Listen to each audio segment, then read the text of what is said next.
Patrick Voetling, bonjour. Bonjour. Vous avez écrit dans la collection Idées reçues un ouvrage sur Nietzsche.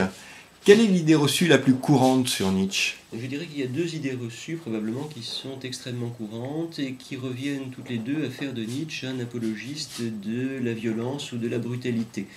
C'est d'abord l'interprétation de la volonté de puissance comme une sorte d'apologie du désir de domination ou de défense de ce qu'on pourrait appeler un droit des plus forts.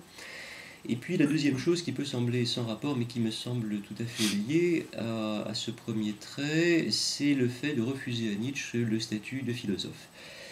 Dans le premier cas, il faut rappeler, c'est le point tout à fait essentiel, que la volonté de puissance, parce que c'est la notion derrière laquelle les critiques s'abritent en général pour attaquer précisément Nietzsche et l'accuser d'apologie de la violence. La volonté de puissance ne désigne pas la force brutale, ne désigne pas l'extériorisation de la violence, elle désigne une caractéristique de la réalité dans son ensemble. Et Nietzsche essaie de montrer que toute la réalité, justement, possède cette détermination qui peut s'exprimer ensuite sous des formes extrêmement diverses. Mais l'idée, en tout cas, de séparer un groupe d'êtres humains qui seraient, d'une certaine manière, des brutaux, des violents, des conquérants, et puis d'autre part, des pacifiques, est tout à fait dénué de sens pour Nietzsche. Les termes de fort et de faible ne sont que des images très relatives, il ne faut pas les absolutiser.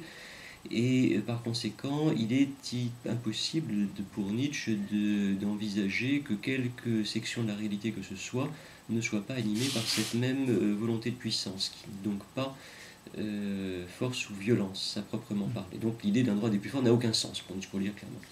Quant à l'accusation de ne pas être philosophe, elle revient un peu finalement au même genre de choses, c'est-à-dire qu'on reproche souvent à Nietzsche d'être un philosophe qui assène des arguments ou des coups de marteau plutôt qu'il ne travaille véritablement la démonstration.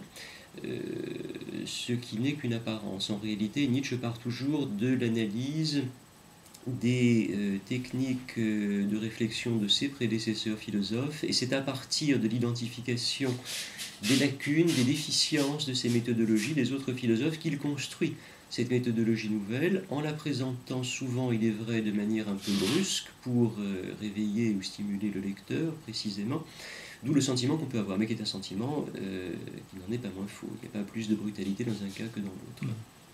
Et à votre sens, quelle idée reçue aimeriez-vous voir disparaître définitivement quant à Nietzsche?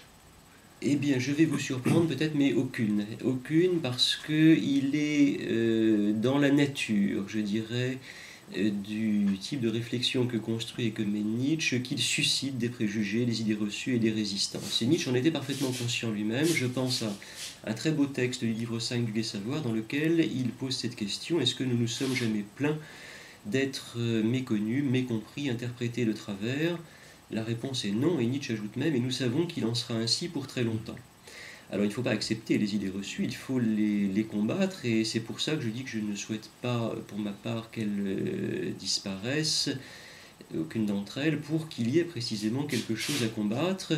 Ceci est tout à fait dans l'esprit de la pensée nietzschéenne, c'est toujours par la lutte contre les paresses, les préjugés, les déficiences, les insuffisances que l'on parvient à se surmonter et éventuellement à créer quelque chose qui soit grand et qui anoblisse la vie humaine. Patrick Voetling, je vous remercie. Merci beaucoup.